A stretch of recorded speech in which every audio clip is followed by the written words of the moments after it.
A very good morning to all of you and a warm welcome.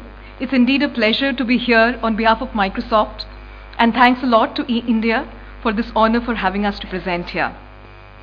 Thanks a lot for all the distinguished people on the panel and sitting across the stage for all the innovation and best practices which can be brought across in this arena.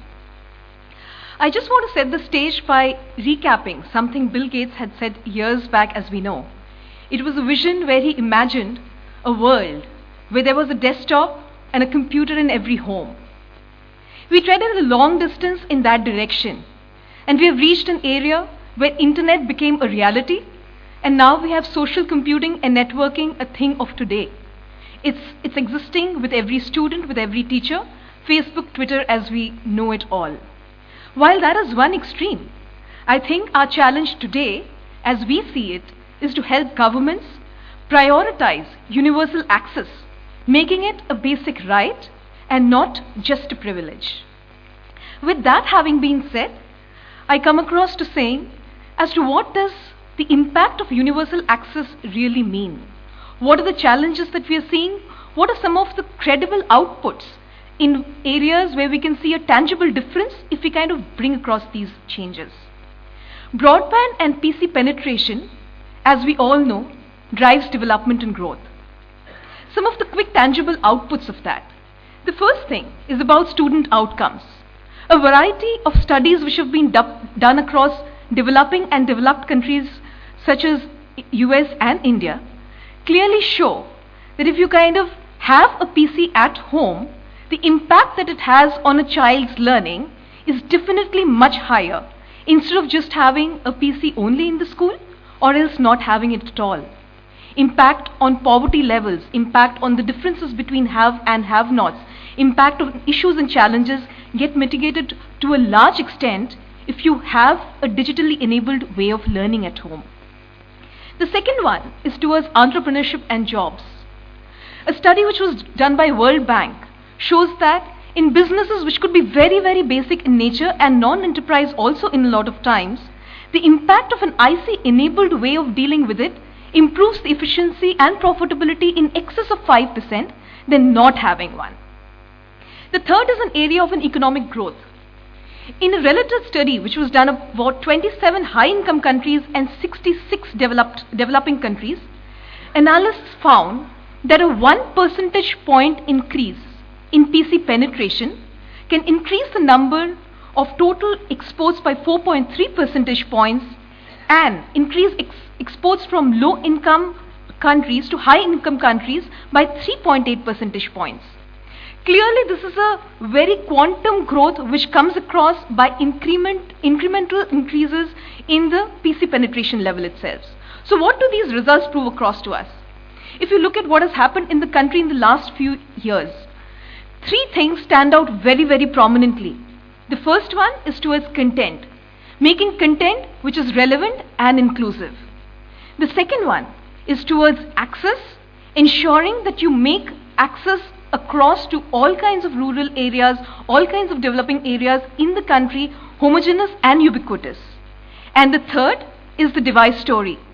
When had we ever dreamt of having a device in every child's hand? There are a lot of initiatives that the government is doing. We're talking about the Akash computers at one end. We're talking about device proliferation, the tablet way going at the other. It's the reality today. So if we focus in these three areas, there's a quantum leap which can happen. So with that having been said, the way we look at creating innovative models in education, the best practices and next practices, we think there are three areas which we can really make a difference to, and the things are as follows. The first one, if we create an environment in which the programs and policies are taken in a way which are really inclusive in nature. The second is towards ensuring that the public and private partnerships that we create are really transparent and there's a high level of accountability. Given the scope of the challenge and the vastness of the country, it is imperative that we have these partnerships in place. Otherwise, setting across and countering these challenges by one institution, by one organization is next to impossible. And thirdly, building solutions leveraging technology. And why do we say that? Because the scale and the impact which technology can bring in the shortest amount of time and the largest amount of people impacted can be done only if we incorporate technology. So with that having been said, let's look at some of the ways that we're talking about the programs and the policies which can be brought in. Let's have a quick look at some of the government challenges as we all know it. The national competitiveness of the country. Some of our speakers already talked about the fact that the research-led innovation which is happening in India is very low. India ranks about the 13th, and the total quantum of the research papers that India submits is about 1/15 of all that US does.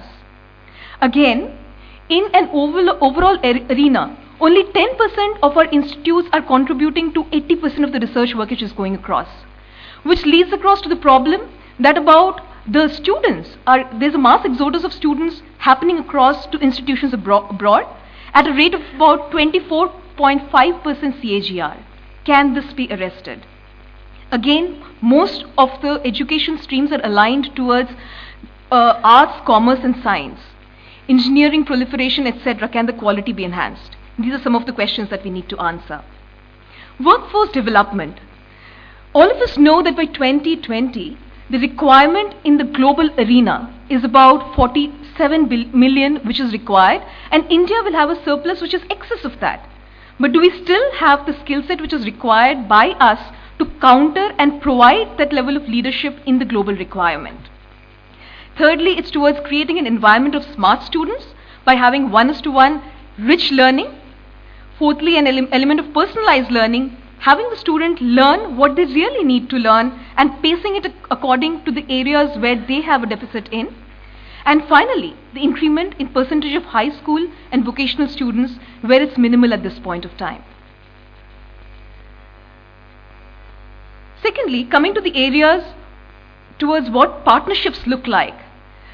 The 6 critical success factors, as we see, the first one is towards having government sponsorships. Here it's pretty imperative that we have a buy-in of the Ministry of Education, state level buy-in to make any program successful. The second critical area is towards the strategic partnerships, working along with OEMs and the rest of the ecosystem players because they are the touch points along with the students and the teachers at any point of time. The third element, which is very important, is the content. I think all of us are talking about it. How do we ensure that the content is relevant and is global in nature and makes a student really competitive? Fourth is the question of affordability. How can we counter that so that people can go in for an ICT-enabled way of learning? Fifth is about the access towards ensuring that you have telecom providers reach and bridge the last mile.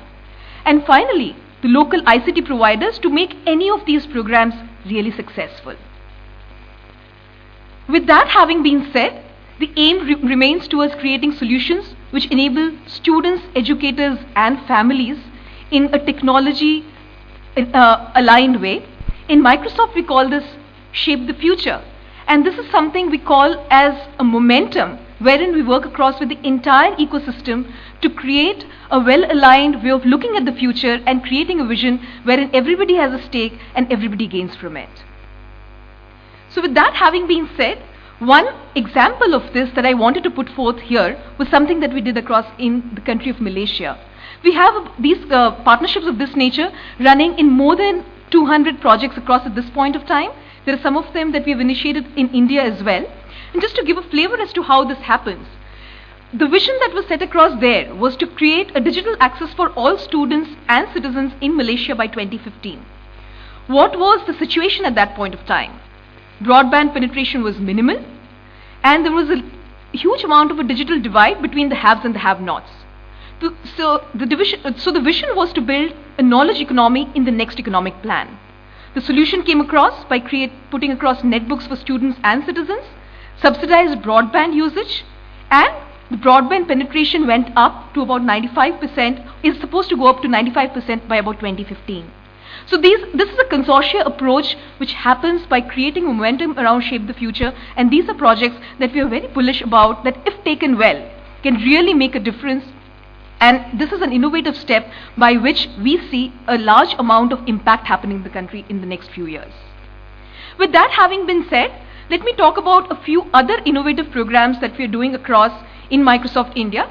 And if you look at it, this pyramid is just to represent how education initiatives happen, and if you look at it, if you can please look at it from the bottoms up to the top.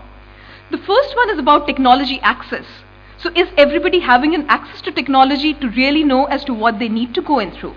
We have a program called DreamSpark, by which we provide software tools across to developers and students at no cost for any student-oriented purpose.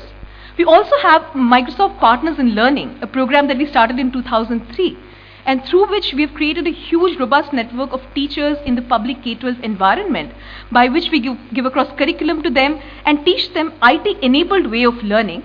And till date, we've touched about 7 lakh teachers who in turn are turning around the students that they are reaching out to.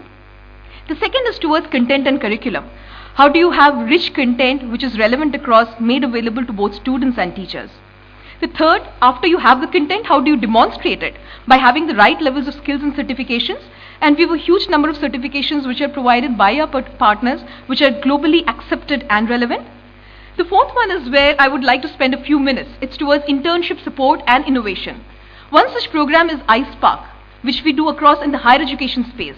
And what we do here is we create a platform of the industry partners along with a higher educational institution and the local software economy.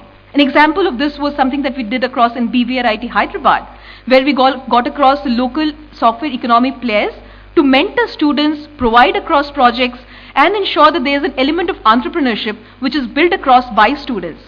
I am very proud to say that 2 of the projects which went across from here gained international patents as well. Some of the other areas that we work across is towards Imagine Cup, wherein we encourage students to use technology to solve real life problems which could be in the areas of irrigation, rural health, electricity, etc., etc. The next stage is towards creating vibrant communities, which is a requirement of today. People learn from each other, people egg on each other to ensure that they kind of create differences. And here's both for students. We've got a program called Microsoft Student Partners, wherein people are at the leading edge of technology and evangelize among their fellow peers, and a Partners in Learning network, which was launched across in India a month back, which is like a Facebook for teachers. So all teachers can become a part of it and create their own lesson plans, upload that, share it across with fellow teachers across the country. Most importantly, this also has a presence across in more than 100 other countries in the world. So people can learn from peer teachers across in similar profiles in different parts of the world and gain knowledge instead of recreating and going across for creation of content every time.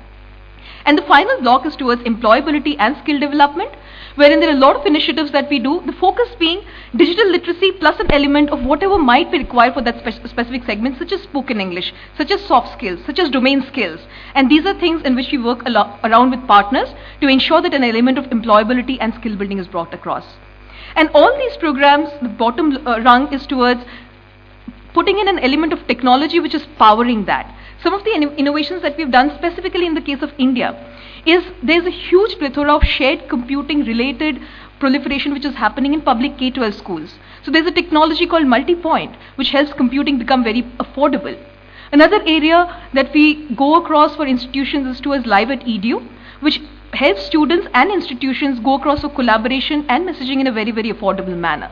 So these are some of the technology related areas in which we have worked across. With that, I would like to summarize some of the recommendations that we have in this area. The first one is towards encouraging research and development on socially relevant areas. If we make this as an overall theme when we take across teaching and learning, people relate to what they have to do across in future. The second is towards enhancing scale and impact by adopting technology-enabled learning. It's not IT for the sake of IT, it's IT for the sake of learning and making a difference in the way the society is building up. Third is an excellence in quality and relevant content. And finally, it's towards employability, entrepreneurship, and a focus on vocational training. So thanks a lot, everybody.